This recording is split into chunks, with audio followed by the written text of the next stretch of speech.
Warahmatullahi wabarakatuh. Bahwa yang menjadi hak seorang muslim kepada muslim yang lain, orang Islam kepada orang Islam yang lain yang telah meninggal dunia, yang pertama adalah memandikan, yang kedua yaitu adalah mengkafani, yang ketiga adalah mensolati, yang keempat adalah mengkebumikan atau mengubur. Mengubur empat ini yang wajib, yang lain-lainnya adalah sunah muakkad. Yang lain-lainnya adalah sunah muakkad. Ini kalau kewajiban atau hak seorang muslim yang telah meninggal terhadap seorang muslim yang masih hidup. Yang berkewajiban adalah yang masih hidup. Yaitu ada berapa? Ada empat. Yang pertama adalah memandikan, mengkafani, mensolati, dan mengkebumikan. Ya, jangan sampai kelewatan. Besok saya tanyakan. Nah, sekarang persoalannya adalah begini. Siapakah yang paling berhak memandikan dan mulosoro jenayah? Siapakah yang paling berhak memandikan dan mulosoro jenayah? Yaitu apabila jenayahnya adalah laki-laki. Bila jenayahnya laki-laki, maka yang paling berhak ini bukan yang berkewajiban. Kalau kewajiban semua orang muslim fardu kifayah, wajib kifayah. Tapi siapa yang paling berhak? Yang paling berhak bila jenayahnya adalah laki-laki, maka adalah anak laki-lakinya. Pertama adalah anak laki-laki. Bagaimana dengan istri dan anak perempuan? Belum berhak, masalahnya masih ada anak laki-laki. Bila anak laki-laki sudah tidak ada, atau dia melepaskan haknya, maka yang lebih berhak adalah saudara kandung seayah dan seibu yang laki-laki. Yang kedua siapa? Saudara kandung seayah dan seibu yang laki-laki. Kalau saudara kandung seayah dan seibu yang laki-laki sudah tidak ada, maka saudara kandung seayah yang laki-laki. Kalau sudah tidak ada atau melepaskan haknya, maka yang berhak adalah saudara kandung seibu. Kalau semuanya ini yang laki-laki yang sudah tidak ada, maka yang paling berhak adalah anak perempuan, bukan istri. Karena istri ini adalah sudah statusnya dengan matinya seseorang, statusnya sudah cerai. Apa tadi? Cerai. Ya. Jadi yang berhak adalah anak perempuannya. Maka kalau sudah anak perempuan ini sudah tidak ada, perhatikan, maka saudara kandung seayah seibu yang perempuan. Kalau sudah tidak ada, maka yang berhak adalah saudara kandung seayah seibu yang perempuan. Kalau sudah tidak ada adalah saudara kandung seibu yang perempuan. Kalau sudah tidak ada, maka saudara kandung seibu saja yang perempuan.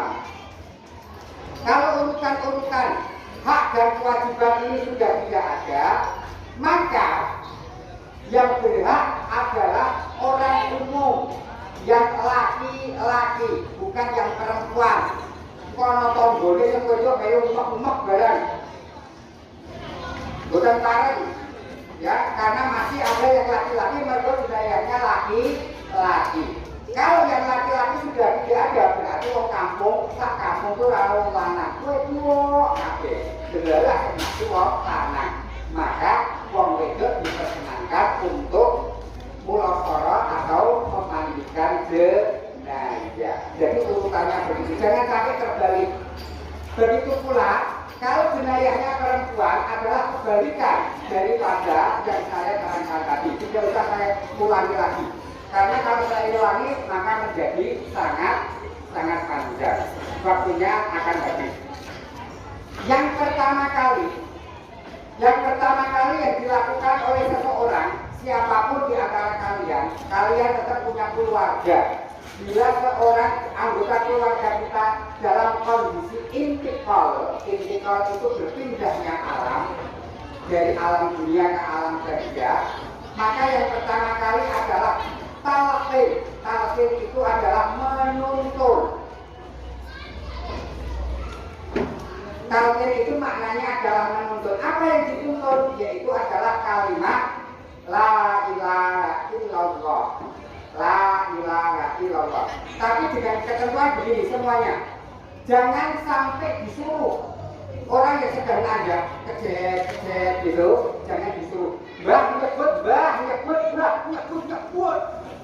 Pangelannya kayak gini. Kalau sampai menjawab demikian, ini malah jadi mandorot bagi jenayah.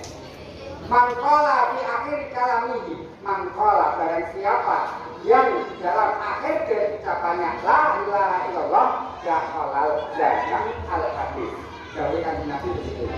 Jadi ketika dia sudah mengucapkan la ilaha illallah, sudah selama kemudian dia tidak selingi ucapan yang lain hingga sampai kemudian dia meninggal dunia, maka orang tersebut itu walaupun jaraknya itu 3 hari, 1 minggu atau 1 bulan, maka berarti akhir kalamihi, akhir dari ucapannya adalah la ilaha illallah. Maka Pak insya Allah dakhalal jannah sebagaimana yang didhawuhkan Kanjeng Nabi setelah mengucapkan. Nah caranya bagaimana? Yaitu dengan dituntun. Kalian menghadap pada jenayah. Pamannya ini jenayah. Jenayah itu biasanya yang tua sudah kurang pendengarannya. Tidak. Kalian tidak kemudian nyebut bah. Itu malah kemudian menjadi kesulitan bagi orang yang dalam kondisi sakit. Maka cukup di dalam telinganya kalian mengucapkan la ilaha illallah, la ilaha illallah. Begitu terus hingga sampai setidaknya kalian melihat ada gerakan bibir dari dia, si orang yang intikal, orang yang najak tadi menggerakkan bibirnya. Harakatul lisan, menggerakkan bibir. Karena belum tentu seorang yang sakit itu bisa mengucapkan dalam artian mengeluarkan suara, tetapi dia mendengarkan. Bisa saja dia mengucapkan tetapi tidak mengeluarkan. Nah ini sudah cukup.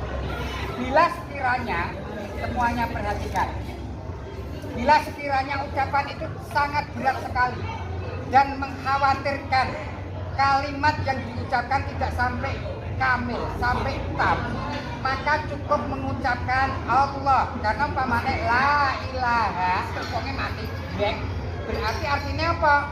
Tidak ada Tuhan, kan begitu. Artinya berarti apa? Dia malah justru mengingkari keberadaan Tuhan. Maka cukup diucapkan Allah, Allah, Allah, mati blank.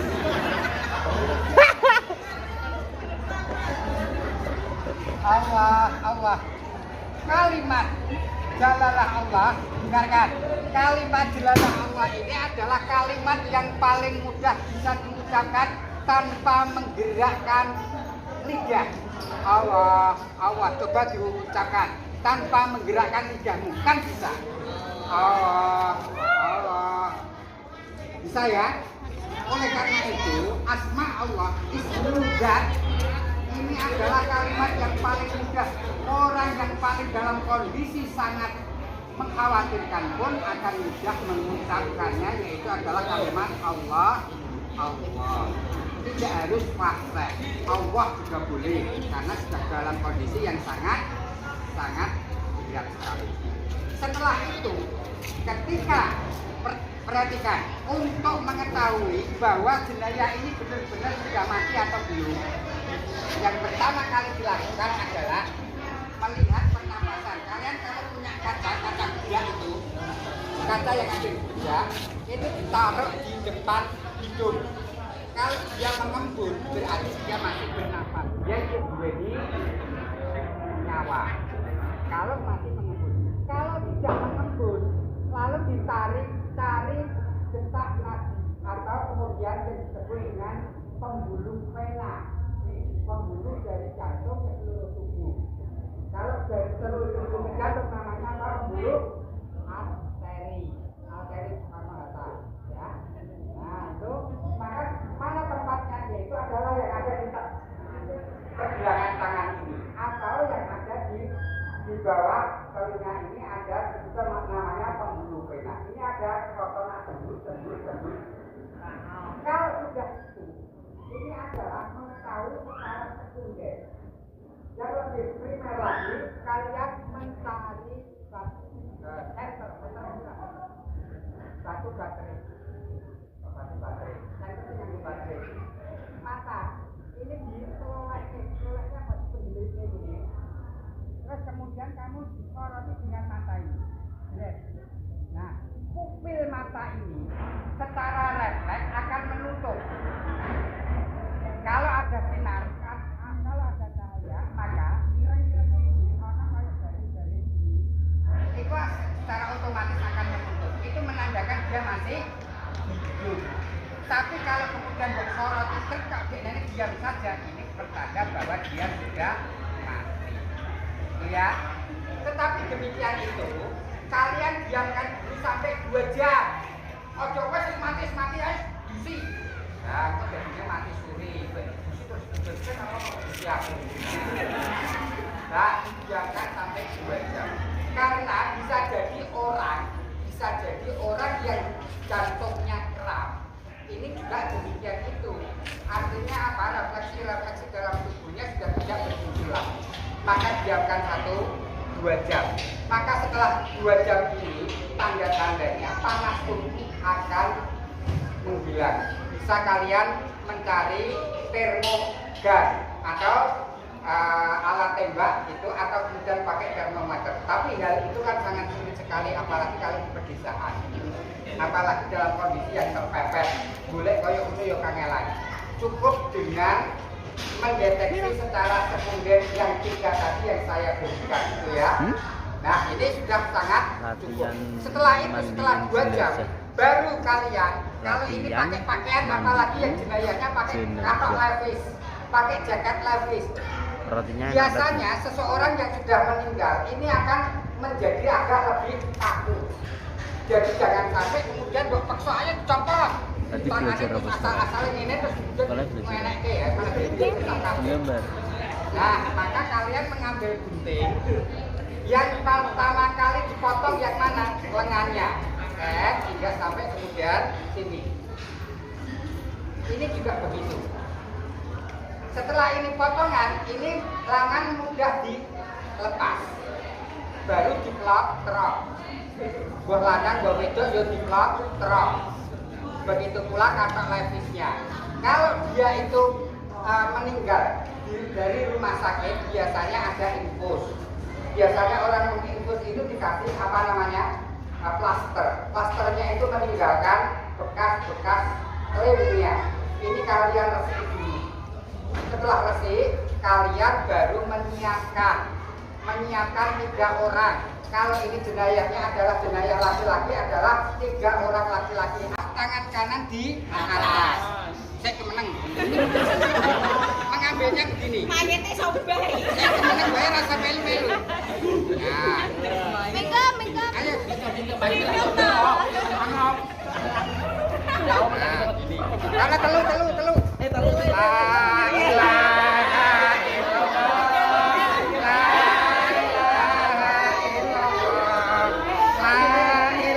Ayo. Duduk. Anak-anak telu kono tau. Ini belajar lu kan gue. Bakot ibu. Ini ya. Nah, ini kepalanya di sini. Manuk.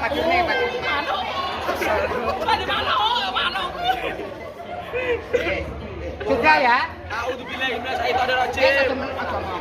Ya, semuanya perhatikan. Setelah jenayah ada di sini, setelah ada di kamar mandi, ngomong. Baca sholawat yang banyak. maka kalian mempersiapkan kain kafan. Perhatikan, catat, mempersiapkan kain kafan. Kain kafan ini, semuanya perhatikan, kain kafan ini sepanjang jenayahnya ditambah 2 kelas. Jadi biasanya begini. Nah, ini ya, caranya begini. Kain kafan ini tambah 2 kelas. 1, 2.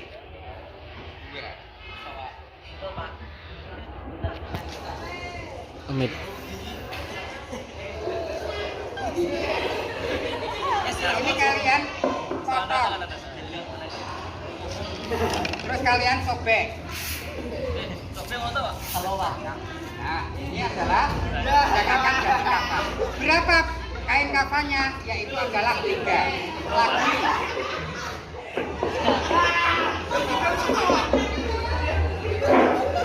Untuk anak-anak MTS turun ke bawah ke aula semua taklim Al-Quran. Untuk anak-anak MTS langsung ke aula taklim Al-Quran. Nanti kalau 2. ayo anak-anak MTS langsung turun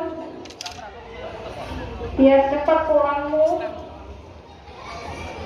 Langsung turun ke aula ya MTS.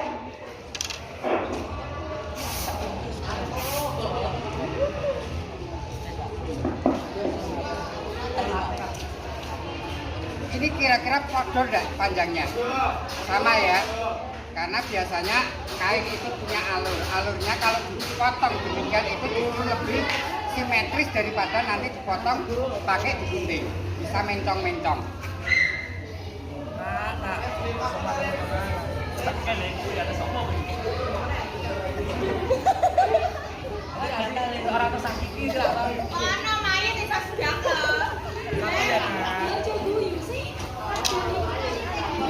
Sudah 3. Setelah ini 3, ini adalah yang akan jadi kain kafan, disendirikan. Biar nanti memasangnya tidak ribet. Setelah itu membuat adalah penutup muka. Caranya dibuat segitiga. Ukuran segitiga. Terus kemudian dipotong lagi. Ini adalah nanti yang akan menjadi serbannya. Nah, nanti akan ditutupkan ke dalam. Nah, gini. Apa nanti? Ya. Terus kemudian dibuat bajunya. Bajunya seberapa? Biasanya orang itu tingginya adalah sepanjang sak depo. Maka kalian bisa mengukur dengan depomu. Tinggal dilihat jenayahnya gede, dhuwur apa ora. Kalau seukuran dengan kamu, maka dengan cara begini. Ini ya. Nah, ini cara begini ini nanti dibalik jadi 2. Ini berarti belakang dan depan. Baru kemudian dipotong.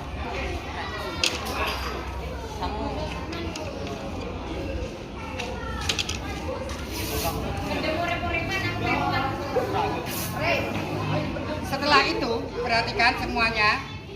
Kain ini ditekuk tapi panjang sebelah. Ditekuk panjang sebelah. Habis itu ditekuk lagi. Tekuk lagi. Habis itu tekuk begini. Ya. Habis ditekuk begini, dipotong ujungnya jangan lebar-lebar. Nanti ini masuk kepala. Masuk ke kepala. Yang depannya sini ini dikasih untuk belekan. Supaya kepalanya bisa masuk.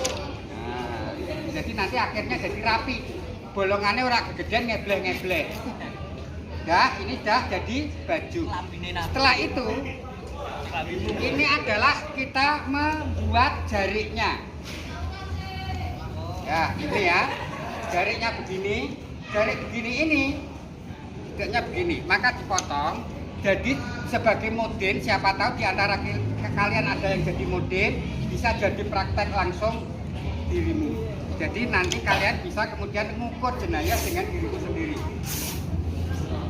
Nah, setelah itu semuanya kalian membuat tali. Talinya jumlahnya berapa?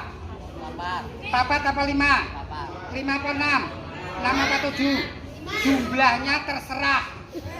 Karena tidak ada kewajiban. Hanya saja umumnya adalah 5. Umumnya adalah 5. Sing penting ora udar kafane. Sing penting ora udar kafane. Umpamane kok kafane kok cepet banget, digawe 3 ya ora apa-apa. Gawe 2 ya ora apa-apa. Ning sunahnya adalah 5. 1. Kesuwen ora iki? Kesuwen, Pak. Kesuwen iki sama Pak. Ya lah, kesuwen ke diriku semut. Ini kan di Pak paling Pak. Aja kesuwen.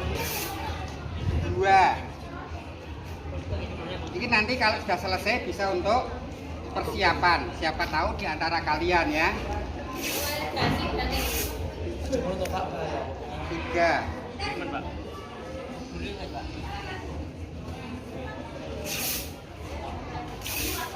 4. Mantap. 5. Nah, ini nanti turahane. Turahane digawe apa, Pak? Digawe mancing. Nah, setelah itu semuanya kalian dipersiapkan adalah ini adalah yang untuk pocong. Ya, tali pocong. Tali pocong. Yang ini adalah yang untuk dada. Yang ini adalah untuk pinggang. Ini biasanya disambung karena kalau tidak biasanya tidak cukup ya. Tali pinggang. Terus kemudian yang ini adalah yang lutut. Ini yang lutut. Ini yang pocong yang paling belakang. Berarti ada berapa? 5. Habis itu jenayah ini tidak boleh diudoni, tidak boleh diudoni. Harus kemudian ditutup auratnya. Tanya kamu. Ini ya. Jadi tidak kemudian sembarangan pokoknya wow ning go jero kamar duduni wae. Lho, nek sing ngedusi sampean ora apa-apa sing ngedusi eksan. Wah, lah iso bahaya nanti. Walaupun padha alangan. Nah, yang pertama kali tadi kan tangan-tangan anggota badan sudah diresiki kabeh, ya ta? Jadi kira-kira tidak ada sesuatu barang yang menghalangi sampainya air di atas kulit ari. Tidak ada barang yang menghalangi sampainya air ke atas kulit ari. Entah itu minyak kelentik, bensin, atau kemudian cat sudah tidak ada. Yang pertama kali adalah mewudoni. Mewudoni bahasa Indonesianya apa? Mewudukan. Mewudukan ini hukumnya sunnah. Mewudukan mayat itu hukumnya sunnah, tidak ada kewajiban. Yang kewajiban adalah memandikannya. Yang wajib adalah memandikannya. Tetapi niat mewudukan jenayah ini hukumnya wajib, harus. Tetapi niat memandikan jenayah itu tanpa harus kemudian diniati pun juga sah mandinya. Nawaitu tawadhu'a hadzal mayyiti atau hadhil mayyitati, saya niat mewudukan ini mayit fardhul kifayah lillahi ta'ala. Kemudian disirami, boleh pakai selang, boleh pakai kemudian pakai siwur. Ini ada beberapa haliah. Para kiai luwih seneng pakai siwur. Napa? Mergo ngalah berkah. Umpamane sing jenayah iku wong alim, wong sing saleh. Mergo jikoke ngene iki mau wis dadi ganjaran.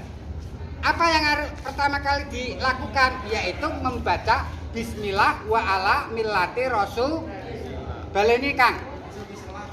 Bismillah wa ala millati. Coba kamu. Apa tadi yang diucapkan? Bismillah wa ala millati Rasulillah. Dicatat ora? Membacanya ini tidak wajib. Justru hadis tentang Bismillah wa ala millati Rasulillah ini adalah hadis ketika memasukkan jenayah ke dalam liang lahat.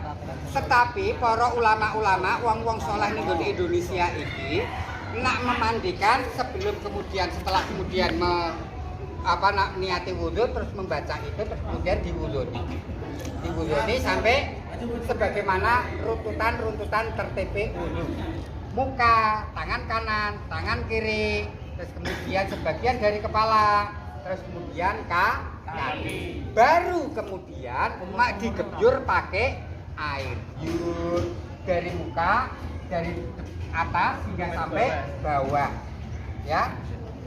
Jangan pakai sabun dulu sebelum ini roto. Mergo kalau pakai sabun maka air mutlaknya akan berubah menjadi air mutaghayir, air yang suci tapi tidak mensucikan. Ingat, jangan pakai sabun dulu, harus gebyurnya pakai air mutlak. Kalau pakai air kena sabun berarti air sedikit kena sabun, kena barang yang suci tetapi berubah warna, bau dan rasanya, maka dia akan menjadi bukan air mutlak lagi tapi menjadi air mutaghayir, air yang berubah. Kalau air berubah maka dia statusnya suci tapi tidak begitu ya, paham ini semuanya? Setelah ini semuanya selesai kabeh dari depan, terus kemudian kalian ini dilengek ini. Supaya apa? Kalau kamu gebyur ininya kan belum basah. Maka ini digebyur. Wes ya, paham kau ini? Ini prakteknya pemberian materinya cepat, tapi prakteknya nanti lama. Karena kadang-kadang kok gini nih, ono keringetnya, ono macem-macem, ono bolotnya barang. Lah ini kalian pakai apa namanya waslap atau pakai sobekan baju. Mergo nak karo itu lebih peset gitu ya. Kanggo grenjeng ya ora apa-apa, kanggo sikat BC ya ora apa-apa jare. Nak biayae dia. Ya, terus habis ini resik kabeh. Semuanya perhatikan. Terus ini dikembalikan. Nah, kowe rada ini. Basik. Kamu ingat. Nah. Oke. Nah, habis itu semuanya perhatikan. Iki nak gebyure ning kok kene. Ciduke dilebokke byur. Ora kemudian dibuka byur. Tidak ya. Kan amane mabur jenenge ditakoki malaikat, "Ndi manukmu?" Mabur, Pak. Apa lah, Pak? Ya. Setelah itu tekan dulu. Setelah itu kalian ini tangek ke sini ini dengan cara tangan panenke nggon ngerut. Dan apa? Dan tai kalong. Tai kalong itu orang yang sudah berhari-hari, sudah tua, biasanya kalau mau meninggal itu tidak mau makan. Terus biasanya dia kelepnya bocor. Tae seperti tae blenyek itu jenenge tae kalong. Itu biar mentu semuanya. Sehingga nanti kalau dikafani dia tidak mengotori kafan. Paham ya? Itu dibegitukan, mentu kabeh terus dicewoki nganti saresike. Wok-wok lah sing nyewoki sapa ya aku to yo. Lah Pak Mudin kok. Siapa sing mudine? Yang paling berhak adalah anak laki-laki nih. Tadi ya anak laki-laki, nak wedok, anak wedoke. Nak cilik dek nenek dulu dicewoki karo mbok nih, dicewoki karo pakne. Saiki pakne meninggal kok ora gelem nyewoki. Kurang ajar bocah iki. Nek dibebuki wae ya. Itu ya dicewoki dan lain sebagainya. Setelah itu baru kalian golek sabun. Ikan wis resik kabeh. Setara tata cara memandikan. Syarat rukun dari memandikan yaitu adalah kalau mandinya orang yang tidak mati adalah niat dan membasahi seluruh tubuh. Kalau ini sudah basah semuanya, tidak ada yang tertinggal, maka kalian bisa memakai sabun. Memakai sabun untuk disabuni gen sing klinyit-klinyit pun mau hilang. Dikramasi ya ora apa-apa. Dan kemudian kalian mencari cotton bud. Cotton bud. Kalian mencari cotton bud undi. Mencari cotton bud. Lah ini cotton bud ini kalau ngresiki biasanya kalau telinga cukup satu. Kurik laginya kurik nanti sudah resik, termasuk kemudian apa itu jenenge kembang-kembangannya telinga ini juga resik, belakangnya telinga juga resik, baru kemudian di hidung. Kalau hidung kok cuma satu tok kesuwen, nak perlu loro. Wonge kok budi, ambek bolongane budi sisan kaya gua. Monggo nganggo 5 utawa 10. Kuwi dipurikke wek. Pak ora gila, yo ben wong sing nguriki anake dhewe yo. Biyen ki lho umbel, anake umbelen disedot karo makne, karo pakne. Ya apa ora? Ya, sekarang kalau ngresiki irunge tok kok ora nganti ora gelem ki yo anak sing ora diwali dadi nguriki kene. Ya, udah paham ya? Terus kemudian kuku-kuku umpamanya belum sempat untuk diketoki kuku, biasanya ireng-ireng. Kalian cari tusuk gigi untuk ngresiki supaya airnya juga masuk ke dalamnya. Nah, ini hal-hal yang teknisnya.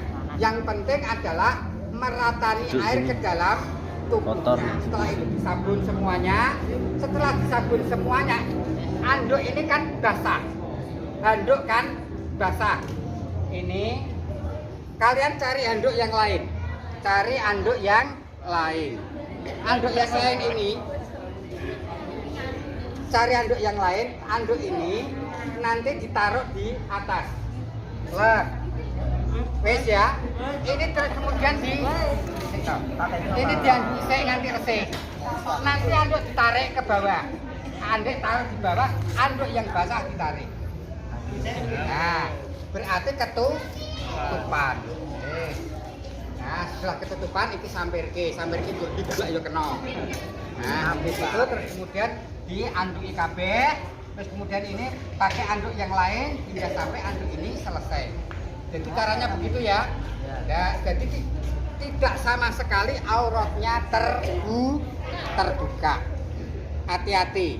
Seringkali kita melihat mulosoro mak jenayah tetapi ngumbar aurate jenayah. Dan ini termasuk membuka aib. Umpamanya ana jenayah kok tatonan. Gambare SpongeBob. Lah iku njuk piye njuran? Iku kan ndadekke fitnah, ndadekke omongan wong kampung, ndadekake dosane wong kampung. Maka dari itu aurat-aurat tersebut ini harus ditutup. Umpamane ana wong manoke kok mabur, mergo kecelakaan hilang. Maka biasanya orang kampung lambene tangga iki kan ra iso meneng. Akhirnya wong iki berarti biyen gawene anu. Berarti nyatane manoke mabur. Nah, itu malah duweni suudzon yang tidak baik. Itu menjadikan dosa di kampung tersebut. Ya. Nah, setelah itu semuanya ini kan sudah selesai, sudah dianduki. Kalian setelah ini menata kain kafan. Kain kafan menatanya begini. Semuanya perhatikan. Menata kain kafan ini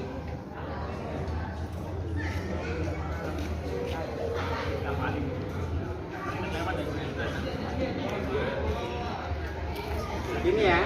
Kain kafan ditatanya bentuknya kayak gini. Habis itu kafannya yang tadi yang mana?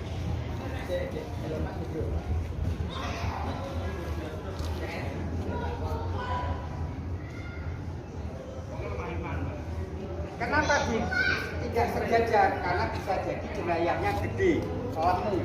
Biar kain kafannya bisa menutup semuanya tubuh, maka dibuat bagaimana bisa selebar mungkin. Jadi tidak sejajar. Jadi mulai dari sini tengah, terus kemudian condong ke sebelah kirinya jenayah nanti. Habis itu kalian menata yang namanya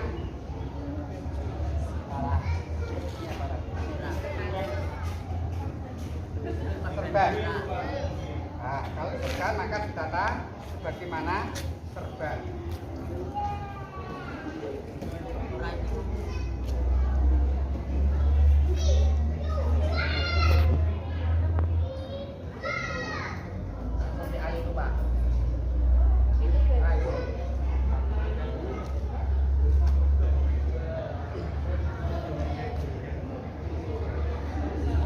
Serbannya dulu ditata,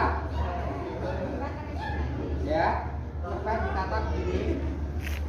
Natanya tidak seperti kalian memakai jilbab, tetapi seperti ini, ya. Ditata.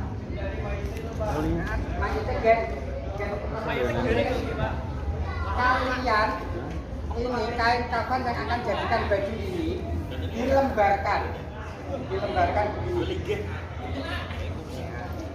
Kepala ini nanti ditaruh kepalanya dia di lubang ini, ya, di lubang ini. Nah, terus habis itu bagian yang garisnya,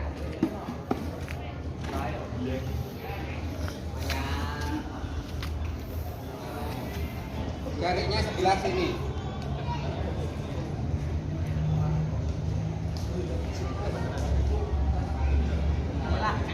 Habis itu mencari yang 3 orang lagi untuk membawa ini. Ayo Cak Lanang, nenek, telung. Mantap. Ya gini. Pasmu kapan? Ini harus dibagi. Membawanya oh, sudah.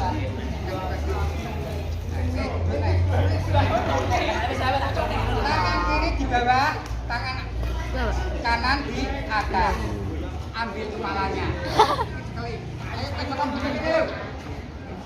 Ayo. Angkat lagi. Sambil bergerak. Ya. Yang kaki sebelah sana. Ini kepala pas lubang. Nah, kepala pas lubang. Ya, tak betul. Baik ya. Apa nih? Apa nih? Yang 3. Ada nih ya. Ya. Habis ini naik kapan di?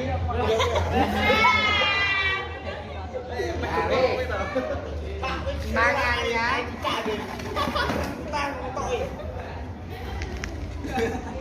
sik. Nah, ini baru setelah ini baru ditata. Kita jadi rapi ganteng. Pon bagus kok, Pak. Wis ta meneng kowe rasa omong, omahe to omong kowe. Malah kor barang iki lho. Nah, ini taruh sini. Mantap. Ini taruh sini. Ini ya. Nah. Meneng. Iki disunati. Iki meneng kok.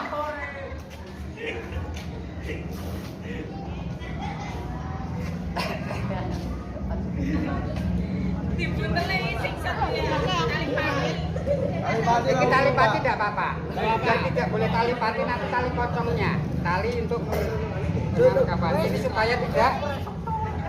Menengah we. Nah, habis itu yang pertama kali ditekuk adalah di bagian yang sebelah mana? Sebelah kanan. Sebelah kanan. Oh, ini belum. Bisa Pak.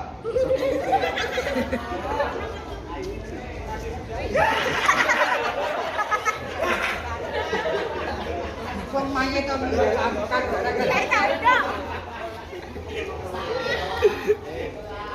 Nah, sampean sono kok wajahnya kok muram, boleh dikasih juga. Boleh dikasih apa? Nah, sing wedok arep celaki ya ora apa-apa. Sing penting aja mbok popori lumpur ngono wae. Ya. Ini kan sudah ganteng. Ini nanti bisa ditata dengan rapi, ini hanya sekedar praktek. Habis itu kain yang sebelah kanan ini ditelangkupkan. Kain yang sebelah kanan. Sekili lho Pak, sekili. Apa kamu lho Pak? Lah ana jenayah kok jigang ini. Sikilmu lho Rin, nang ngono ra iso dibundel kok. Nah, ini yang sebelah kanan.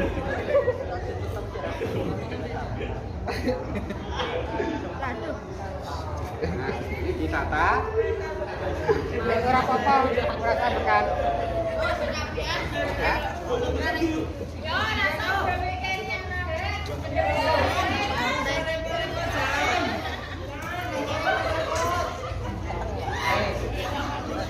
Menang ya petang sedelok kok, kan kayak center.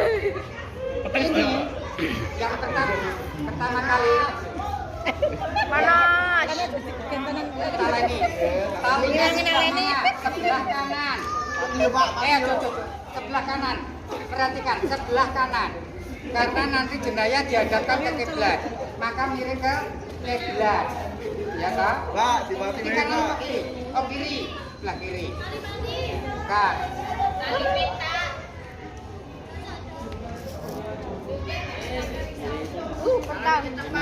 Ya.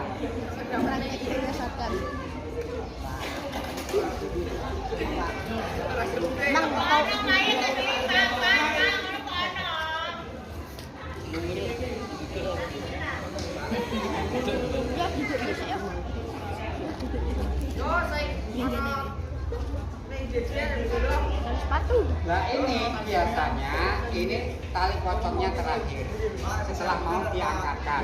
Ini dibuka dulu. Bah, mati tenanan. Para takjil. Ayo mata kali. La ilaha illallah.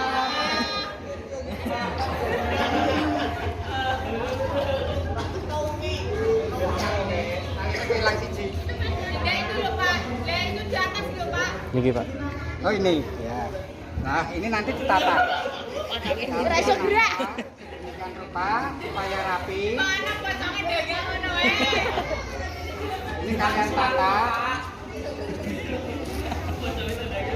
Kalian tata ini di tali Pak. Kalau kepanjangan bisa begini.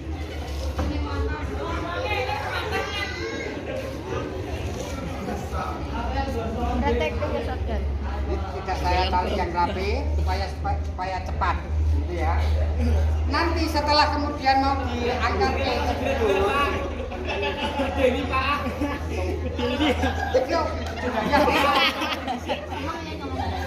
Nanti baru ditutup di dalam perjalanan supaya tidak nak jentik lelobah wong mati ora obah nak obah medeni nak urip boleh baru kemudian ya ini dipotong. Oke. Nah, jenayah itu sebelum dimandikan, ingat, sebelum dimandikan tidak boleh disolati. Sebelum dimandikan tidak boleh. Tetapi boleh dibacakan Quran, dibacakan sholawat, dibacakan apa saja boleh. Walaupun belum dikafani, kalau sudah dimandikan boleh disolat. Paham ya? Tapi kalau belum disolati, belum dimandikan, apa yang akan kita lakukan? Yang amalnya seorang yang masih hidup terhadap orang yang sudah meninggal dunia, diantaranya yang bermanfaat yaitu adalah membaca Al-Quran. Sebagaimana hadis yang diriwayatkan oleh Imam Ahmad bin Hambal, di mana salah seorang sahabat Rasulullah itu pulang kemalaman, kemudian dia mendirikan kemah di luar kota Madinah. Dia di dalam kemah tersebut dia membaca Quran. Pagi harinya tahu bahwa tempat dia mendirikan kemah ini ada sebuah makom atau kuburan. Di Madinah sebelum dia pulang ke rumah dia mendatangi Rasulullah, bertanya tentang hal itu. Bagaimana itu ya Rasulullah? Itu bermanfaat bagi jenayahnya, bagi orang yang meninggal dunia. Artinya apa? Berdasarkan hadis riwayat Imam Ahmad tersebut bahwa bacaan Quran itu bermanfaat. Apakah pahalanya bisa tersampaikan? Di sini yang terjadi khilaf di antara para ulama. Dan saya mengikuti pendapatnya Imam Nawawi, yaitu ketika kita berdoa, Allahumma ausil, ya Allah, semoga engkau sampaikan sawaba ma qara'nahu, pahala dari apa yang saya baca min suratul Fatihah, surat orang-orang. Bujurnya ki sapa?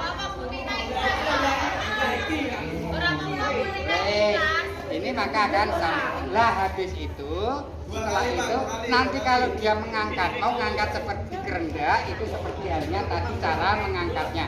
Tangan kiri di tangan kiri di tangan atas, tangan kanan di tangan kiri sambil mengkondisikan kepala supaya jenayahnya tidak jengkelek.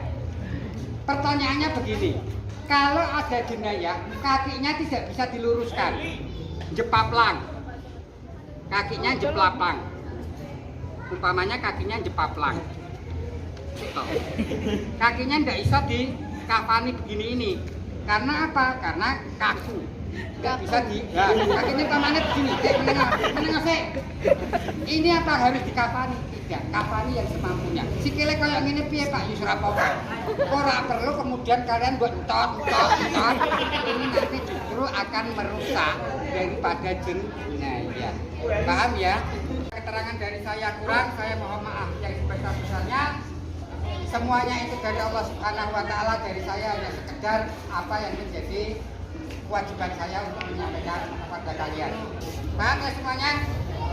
Wallahu muwaffiq ila aqwamit thoriq. Wassalamualaikum warahmatullahi wabarakatuh.